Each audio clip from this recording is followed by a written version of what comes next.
নমস্কার। যুক্তি তর্ক সঙ্গে অর্কই আপনাদের স্বাগত। আপনাদের সঙ্গে আমি অর্কপ্রভ সরকার। পাকিস্তান ভারতকে হাজার টুকরোয় ভাগ করতে চায়, এটা পাকিস্তানের রাষ্ট্রীয় নীতি।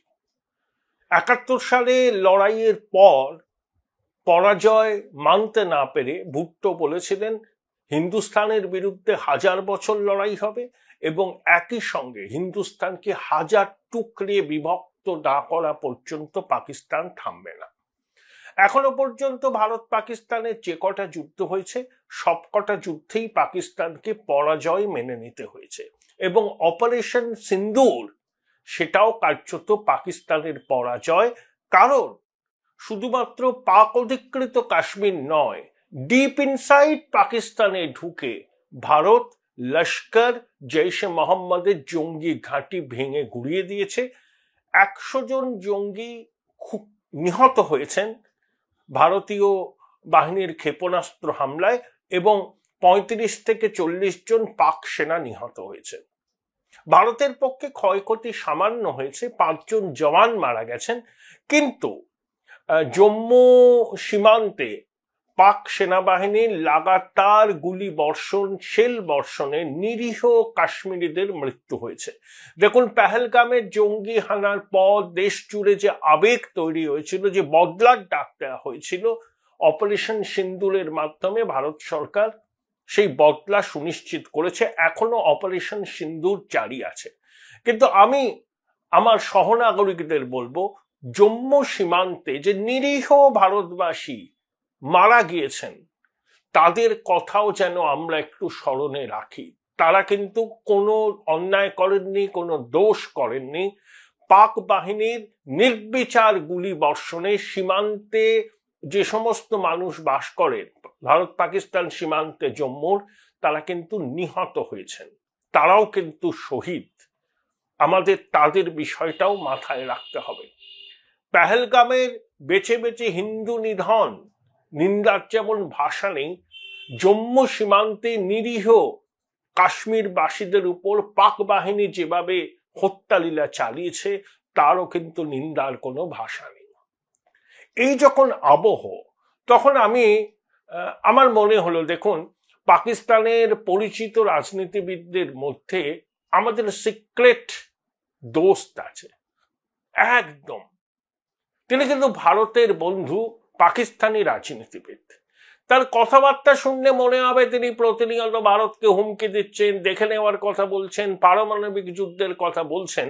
কিন্তু সাম্প্রতিক অতীতে তিনি যে কটি কথা বলেছেন, যে কটি সাক্ষাৎকার দিয়েছেন, তার থেকে একটা জিনিসই বোঝা যায়, ভারতের যে ন্যারেটিভ, যেটা সত্যি, যে পাকিস্তান নন স্টেট অ্যাক্টরদের কাজে লাগিয়ে ভারতকে রক্তাক্ত করে, পাক বাহিনী ভারতকে রক্তাক্ত করার চেষ্টা করে এবং পাকিস্তানের স্টেট পলিসি হচ্ছে হিন্দুস্তানকে ব্লিড করা। সেটাকেই কার্যত সিলমোহর দিলেন পাকিস্তানের এক প্রবীণ রাজনীতিবিদ, যিনি শিয়ালকোট থেকে দীর্ঘ ৩ দশকেরও বেশি সময় পাকিস্তান সেনেটে নির্বাচিত। তিনি পাকিস্তানের প্রতিরক্ষা মন্ত্রী খাজা আসিফ। কয়েকদিন আগে স্কাই নিউজের অ্যাঙ্কার ইয়ালদা হাকিম কে দিয়ে একটা সাক্ষাৎকারে তিনি কি বললেন?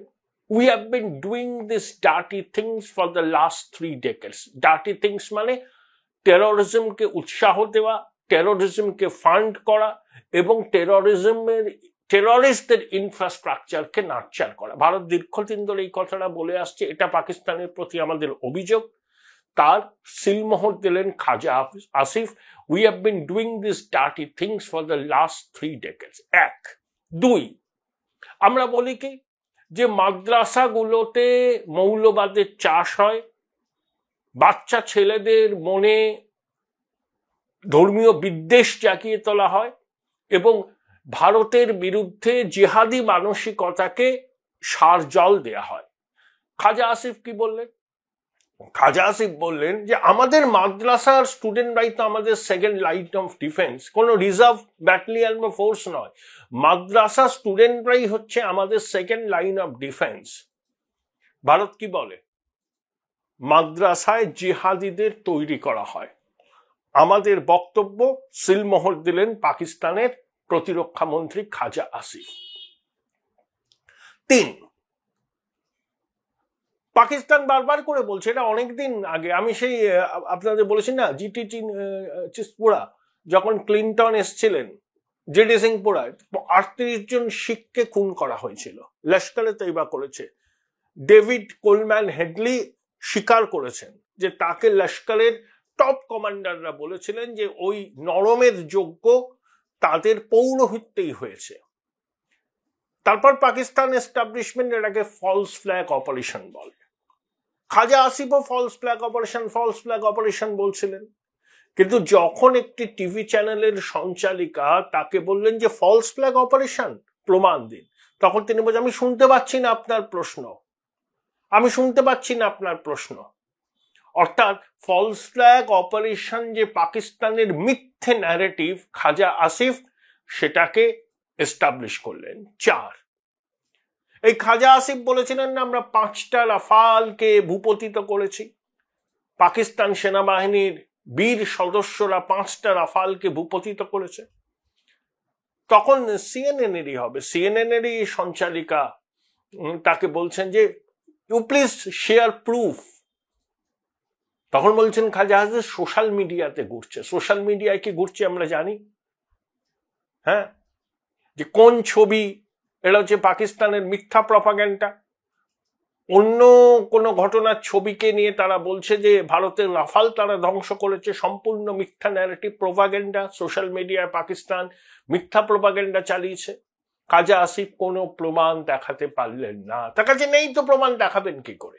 অর্থাৎ আমরা যেটা বলছিলাম যে মিথ্যা প্রপাগান্ডা, সমাজ মাধ্যমে মিথ্যা প্রপাগান্ডা করছে পাকিস্তানি, ভারতের যুদ্ধ বিমান ধ্বংস হয়েছে, রাফাল ধ্বংস হয়েছে, এই বক্তব্যের মধ্যে দিয়ে সেটাকেই খাজা আসিফ সিলমোহর দিলেন। অর্থাৎ তিনি আমাদের সিক্রেট ওয়েপন, পাকিস্তানের এস্টাবলিশমেন্টের অংশ, পাকিস্তানের পুরনো রাজনীতিবিদ, নওয়াজ শরীফের দীর্ঘদিনের শহীদ, তাকে শাহবাজ শরীফ বড় ভাই বলে সম্বোধন করেন। তিনি লুজ ক্যানন।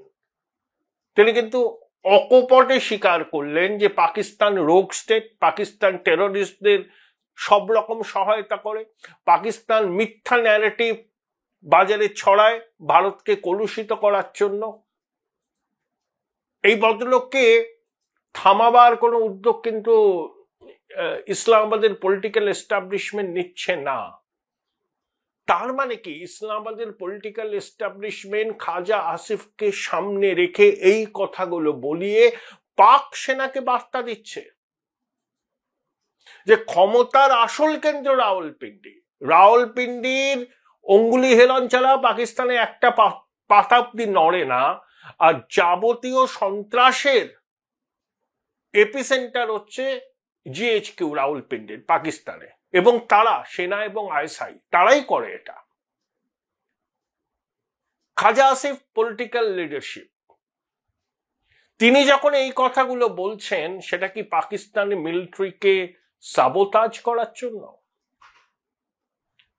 নওয়াজ শরীফ, শাহবাজ শরীফরা তাকে কি এগিয়ে দিয়েছেন যে বিশ্বে পাকিস্তানের যে মলিন ভাবমূর্তি তার পিছনে ইসলামাবাদ নয়, তার পিছনে রাওয়ালপিন্ডি, সেটাকেই এস্টাবলিশ করার জন্য আন্তর্জাতিক সংবাদ মাধ্যমের সামনে খাজা আসিফ এই কথাগুলো বলছেন। এবং পাকিস্তান সেনেটে অনেকে দেখছি তারা প্রকাশ্যে সরব হচ্ছেন খাজা আসিফের ভূমিকা নিয়ে। একজন মহিলা সেনেটর বললেন যে ইংরেজি যদি জানেন না তাহলে আন্তর্জাতিক সংবাদ মাধ্যমের সামনে হাজির হয়ে দেশকে এরকম বদনাম করেন কেন? Join Indian Institute of Hotel Management now. Right choice, right decision. কিন্তু খাজা আসিফ তো থামছেন না, তার পিছনে মদত আছে। মদত হচ্ছে ইসলামাবাদের পলিটিক্যাল লিডারশিপে, যারা রাওয়ালপিন্ডির অত্যাচারে কার্যত দিশেহারা। দেখুন, নওয়াজ শরীফ, শাহবাজ শরীফের দাদা, ভারতের সঙ্গে সুসম্পর্ক চেয়েছিলেন। যখন অটলজি বাস নিয়ে গেলেন লাহোরে, মুশারফ কারগিল ঘটিয়ে দিলেন। যখন পাঠানকোটে জঙ্গি হামলা হলো 2016 2রা জানুয়ারি, তাহলে এক সপ্তাহ আগে প্রধানমন্ত্রী নরেন্দ্র মোদী লাহোরে গিয়ে নওয়াজ শরীফকে জন্মদিনের শুভেচ্ছা জানালেন, তার নাতনির বিয়েতে রইলেন। 7 দিনের মধ্যে ঘটনা ঘটালো পাঠানকোটে আইএসআই এর মদতে পাক জঙ্গিরা। নওয়াজ শরীফ তদন্তের প্রতিশ্রুতি দিয়েছিলেন, আইএসআই এর টিম এসেছিল, পাকিস্তানে এফআইআর করা হলো, তদন্ত এগোচ্ছিল। আইএসআই এর টিম 27 থেকে 31 মার্চ ভারতে ছিল, পাঠানকোটে সাইট ভিজিট তারা করে, যদিও লিমিটেড। নওয়াজ শরীফ 2016 জুলাই অগস্ট মাসে ডন পত্রিকায়, সেটা ডন লিগ বলা হয়, খবর প্রকাশিত হয়েছিল। আর্মি এস্টাবলিশমেন্টকে নওয়াজ শরীফ পরিষ্কার বলে দিয়েছেন যে পূর্ণাঙ্গ সঠিক তদন্ত রিপোর্ট সামনে আনতে হবে, যদি না আনেন you have to face the consequences. অর্থাৎ সেনাকে চরমপত্র দিয়েছিল ইসলামাবাদের পলিটিক্যাল নেতৃত্ব, সেটা রাওয়ালপিন্ডি মানেনি। তারপর তদন্তের গতি থেমে যায়, এগোয় না তদন্ত, এবং নওয়াজ শরীফকে পরের বছর, তার যখন 4 বছর পূর্ণ হচ্ছে ক্ষমতার, হি was unceremoniously removed. Sadiq and আমিন বলে পাকিস্তানে একটা আইন আছে, ট্রুথফুলনেস এবং ট্রাস্টওয়ার্দিনেস, এই দুটোকে ভীষণ গুরুত্ব দেওয়া হয়। নওয়াজ শরীফ নাকি এই দুটোকে ভায়োলেট করেছিলেন, সেই জন্য he was unceremoniously removed by the establishments army. পাকিস্তানে কোনো civilian government full term continue করতে পারেনি, এটাই হচ্ছে কারণ। তাই পলিটিক্যাল লিডারশিপের কিন্তু ক্ষোভ আছে, ক্রোধ আছে রাওয়ালপিন্ডির প্রতি, কারণ তারা জানেন রাওয়ালপিন্ডি তাদের নিয়ন্ত্রণ করেন, তারা রাওয়ালপিন্ডির হাতের পুতুল মাত্র। সেই জন্যই পাকিস্তানের প্রতিরক্ষা মন্ত্রীকে নামিয়েছে শাহবাজ শরীফের সরকার, যে তুমি এইসব কথাগুলো বলো, সত্যিটা বলো, তাতে ভারতের ন্যারেটিভ শক্তিশালী হয়, হোক, কিন্তু রাওয়ালপিন্ডির মুখে আমরা গালে আমরা চর মারতে চাই 82 শিক্ষার থাপ্পড়। দেখুন খোয়াজা আসিফ যে কথাটা বলেছেন সেগুলো আন্তর্জাতিক সংবাদ মাধ্যমে বলেছেন, সেগুলো সব আর্কাইভ হয়ে গেছে, চিরকাল থাকবে তার বক্তব্যগুলো, এবং সেটা ভারতের যে অভিযোগ সেই অভিযোগের প্রমাণ। খাজা আসিফ এমনি এমনি বললেন তাকে কেউ নিয়ন্ত্রণ করছে না, এটা তো হতে পারে না, তাকে এগিয়ে দেওয়া হয়েছে, কথাগুলো বলো। সমালোচনা হবে পাকিস্তানের মধ্যে, আর্মি চিরবির করে জ্বলবে, কিন্তু একটা সময় আসে যখন আর্মির এই ব্যাকডোর পলিটিক্স, ক্যাবেল পলিটিক্স, ক্ষমতার হ্রাস, নিজেদের হাতে রাখা, সিভিলিয়ান গভর্নমেন্টকে হাতের পুতুল হিসাবে ট্রিট করা, এগুলোকে এক্সপোজ করে দেওয়ার একটা দায় বোধহয় পাকিস্তানের সিভিলিয়ান গভর্নমেন্টের সামনে আছে। তাই তারা এই লুজ ক্যানন পাকিস্তানের প্রতিরক্ষা মন্ত্রীকে সামনে এনেছেন। তিনি থামছেন না, কিন্তু তার শত সমালোচনা সত্ত্বেও তিনি কিন্তু থামছেন না, নিয়মিত বিভিন্ন আন্তর্জাতিক সংবাদ মাধ্যমে সাক্ষাৎকার দিয়ে এই কথাগুলো বলে যাচ্ছেন, এবং এতে ভারতের ন্যারেটিভটাই দুনিয়ায় এস্টাবলিশ হচ্ছে। তাই বললাম তিনি হচ্ছেন আমাদের মিত্র, বলতে পারেন সিক্রেট ওয়েপন।